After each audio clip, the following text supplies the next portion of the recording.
Eh bien salut à toutes et à tous, c'est Romain de la chaîne Tech News et Test. On se retrouve aujourd'hui sur le bureau face au PC pour réaliser un petit tutoriel ensemble. Je souhaitais vous expliquer comment j'avais pu réaliser la dernière photo, l'une des dernières photos que j'avais pu poster sur Instagram. Vous êtes nombreux et nombreuses, encore une fois je vous laisse mon arrobase avec le lien d'Instagram pour que vous puissiez me suivre à votre tour. La photo a été assez convoitée dans les commentaires avec la question suivante: comment tu as pu faire cet effet là? Je suis loin d'être le premier, l'original à avoir créé ça. Peter McKinnon m'a fait découvrir cet effet là, c'est un youtubeur américain, anglais, canadien. Le mec qui connaît rien sur le gars dont il est fan.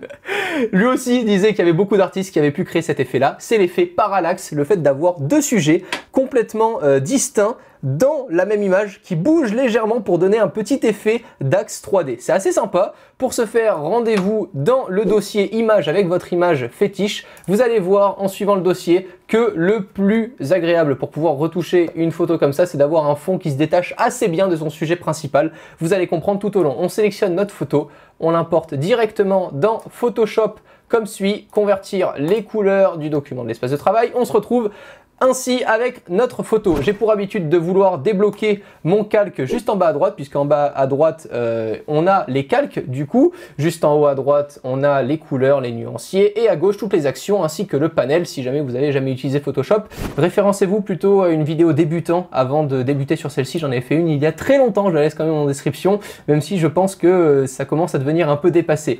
Le but de ce tuto, c'est de détacher le fond avec nos montagnes et notre ciel du premier sujet qui est le bateau avec la mer tout simplement.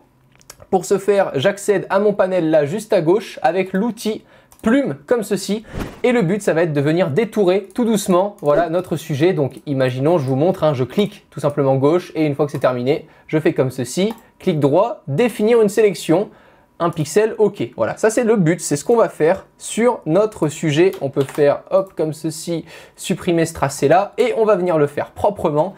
En faisant Alt et la molette de notre souris, on vient zoomer dans l'image, Alt et dézoomer sur notre molette, ainsi que la barre espace maintenue pour pouvoir se balader à travers notre image. La photo est assez lourde, d'où le fait qu'à mon avis, c'est pas forcément super synchro avec les mouvements que je donne directement en action avec la voix. Du coup, une fois que le pinceau est sélectionné, je viens zoomer proprement et on est parti pour un petit time-lapse.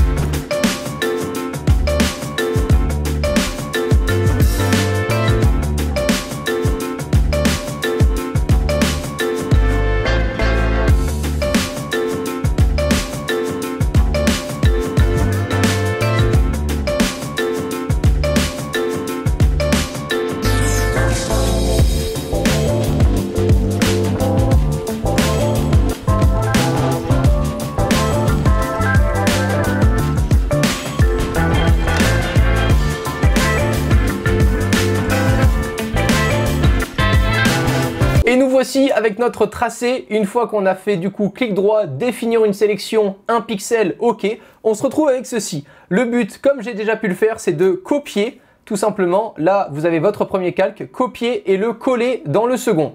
Suite à ça, vous pouvez venir faire désélectionner. Vous avez du coup deux calques. Le premier avec votre premier sujet et le deuxième avec toujours votre premier sujet et le fond. Le but va être tout simplement de retirer toutes les parties de notre premier sujet ici dans notre deuxième calque pour que du coup les montagnes se prolongent entièrement dans notre image comme si le bateau et la mer n'avaient jamais existé. Pour ce faire, je viens sélectionner comme ceci, j'utilise moi l'outil baguette magique, hein, c'est bonnes vieilles habitudes aussi. On sélectionne, on fait intervertir, ça me resélectionne ma sélection du premier calque.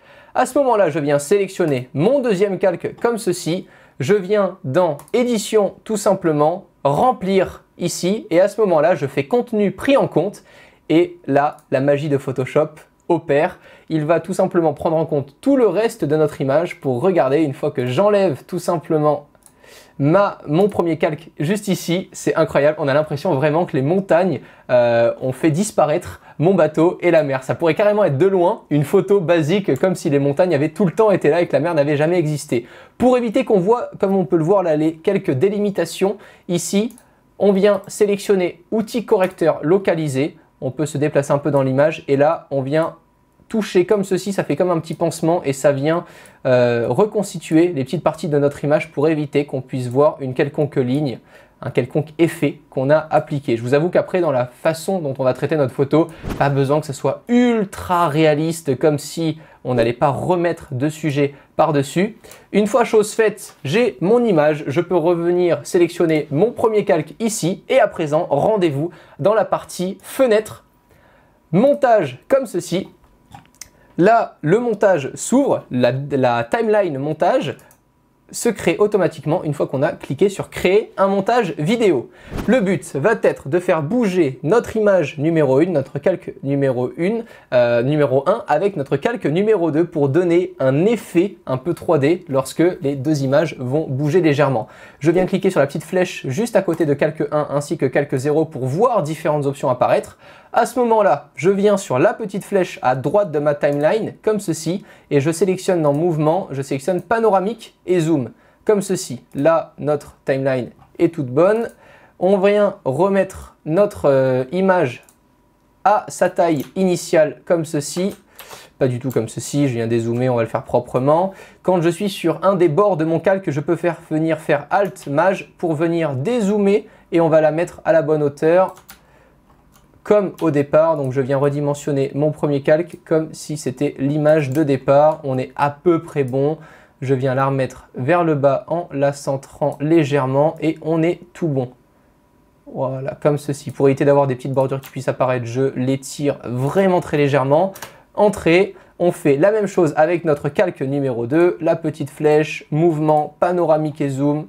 À ce moment-là, on a notre second plan qu'on peut venir tout simplement remettre en forme initiale. Là aussi, je l'agrandis un tout petit peu.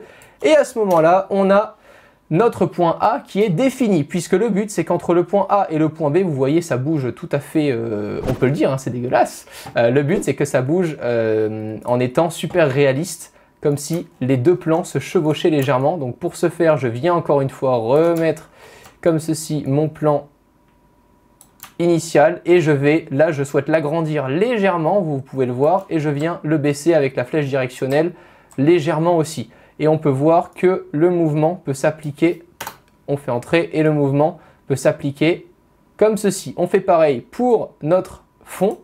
Ici, on vient cliquer sur notre fond puisque le point B est déjà défini. On vient le remettre dans sa forme initiale comme ceci. Et là, je peux l'agrandir légèrement aussi et le faire monter. Cette fois, on fait entrer et regardez ça, on part de notre point A, on fait espace pour la première prévisualisation. L'ordinateur va calculer les deux mouvements à faire aux images pour qu'après on puisse les voir de façon beaucoup plus fluide. On revient au début de notre timeline, on fait espace et voici l'effet. Super sympa, non? Beaucoup plus sympa que de mettre simplement une photo.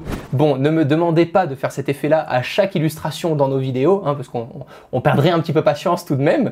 Pour pouvoir exporter ceci, on vient dans Fichier, on vient dans Exportation, puis Rendu vidéo.